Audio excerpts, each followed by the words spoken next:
Hello, I'm Renee Esquivel, and you're tuning into my YouTube channel, Technologist on the Go. In this video, I'm featuring my iPad Pro 11 M1, which is a 2021 model. And this one has 256 gigabytes of storage, and it is the cellular edition, and it is on a data plan. I'm showing it to you so for those of you who are considering getting an Apple silicone iPad, whether it's the M1 or even better with the M2, to see what I got and see whether that makes sense for you and see how I got it, and also determine whether that makes sense for you as well. So let's get right into it, and I'll feature this and share some of the tips that I went about in securing this one to make sure that it was legitimate.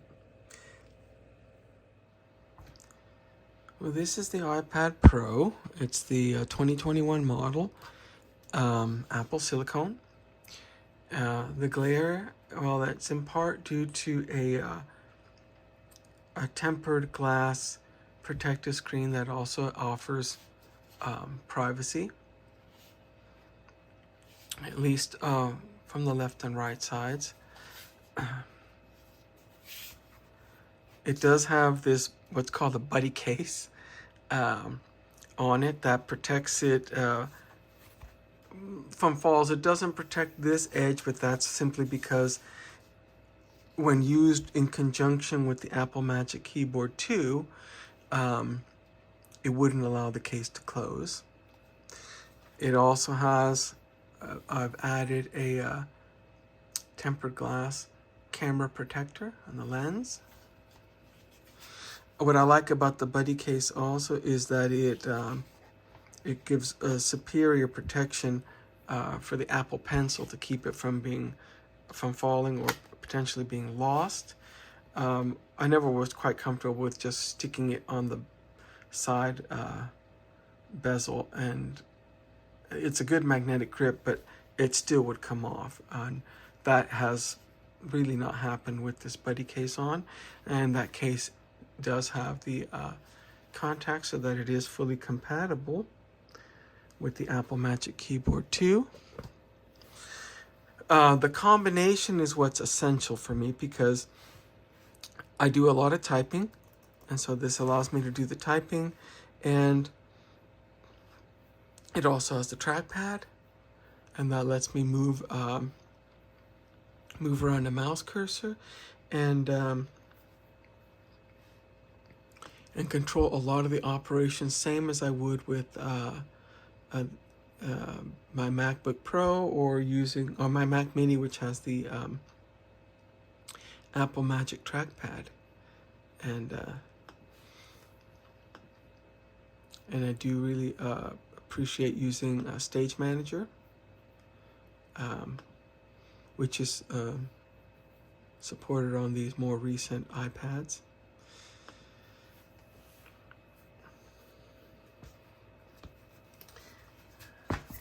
And you can see how the case does close. That's the charge port, USB-C. All in all, yes, it has a little bit more weight, a little bit more girth, but as I am in the field a lot, I cannot risk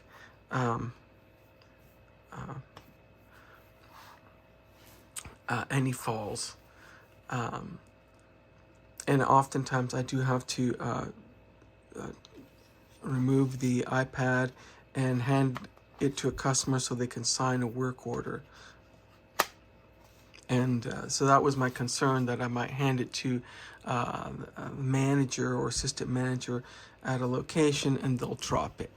And while I'll be very protective over it, it's best to be prepared.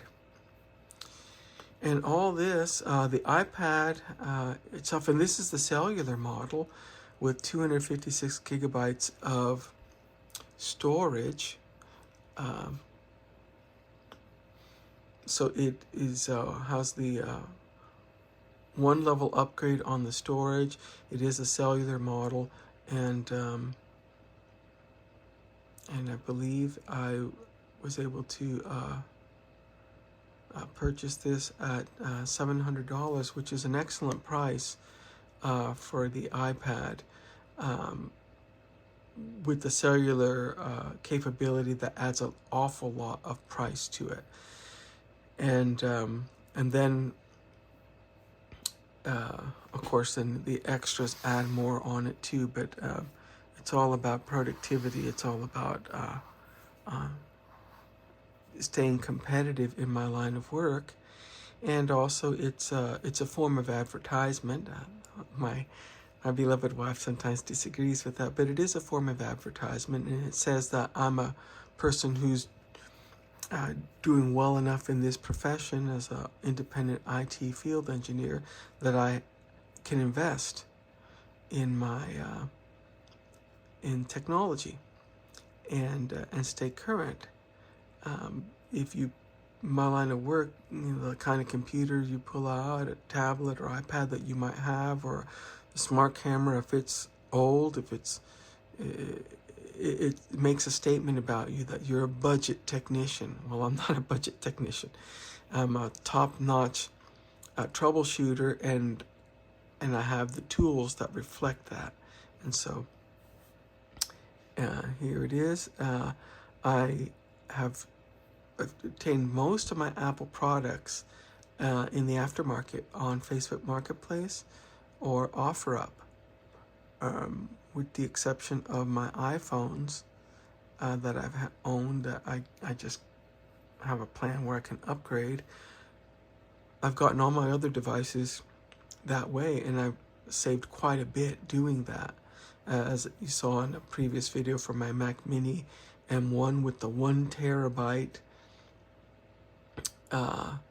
storage that came with the Apple Magic Keyboard 2 with the biometric fingerprint reader built in, and the Apple Magic Mouse 2, all for $500, which was phenomenal. And this one, while this was more, the iPads are a lot more, and I get all that portability that comes with this. And as you've seen in another video of mine, this actually gives me the ability to stay cutting edge, even though I am still tethered to an Intel-based Mac, and that's simply because I have to have that ability to run native Intel Windows. And I can't escape that, and going to an ARM64 preview edition with the compatibility module calls into question things that clients would never think would be questionable, and so that would reflect poorly on me, and so I maintain it for that reason. But hopefully this will give you some inspiration on what to do. Just I always have to be quite careful. I've not purchased Mac, like with the Mac Mini, my MacBook Pro, and this iPad, and the prior iPad I had, and the prior iPad before that, all bought in the aftermarket, but not one of those was purchased without having to sift through fraud. And so and just if you're going for the iPad Pro 11-inch, make sure that it says here in the model name 3rd generation, because 3rd generation is the first model that had the M1 architecture, and you can also tell that by the model number itself. Just a lot of times people will sell it and say, hey, you know, I'm selling the iPad Pro 11-inch model, and it looks so similar to the M1 edition, it would be easy to mistake, and you don't want to buy that 2018 model unless that's what you're going for, but that doesn't have the M1 processor, that has those bionic processors, which are great, but not this. Okay. I hope the video helped you to make a decision, an inch closer into whatever is going to be the right decision for you, whether to get it or not. I do want to point out that anytime I've purchased an iPad Pro, and I've gone for the ones that have cellular capability, I insist that we meet at the store for the carrier that I'm using. and that's to make sure that the device doesn't show up as unlocked. Usually if somebody's got something to hide or they're fraudulent, they refuse to absolutely meet me in the store. Also, it's make sure that it's not blacklisted. It lets me, I also want to make sure that I can log in using my Apple ID, that I'm not blocked from doing that, that it's not prompting me or saying that it was already logged in with another Apple ID, it was never logged out, I need the password for that user, things that all indicate the device was stolen. Then I go into the App Store and I install software. That's another key to make sure that it's not blacklisted. That would come up with the inability to install apps.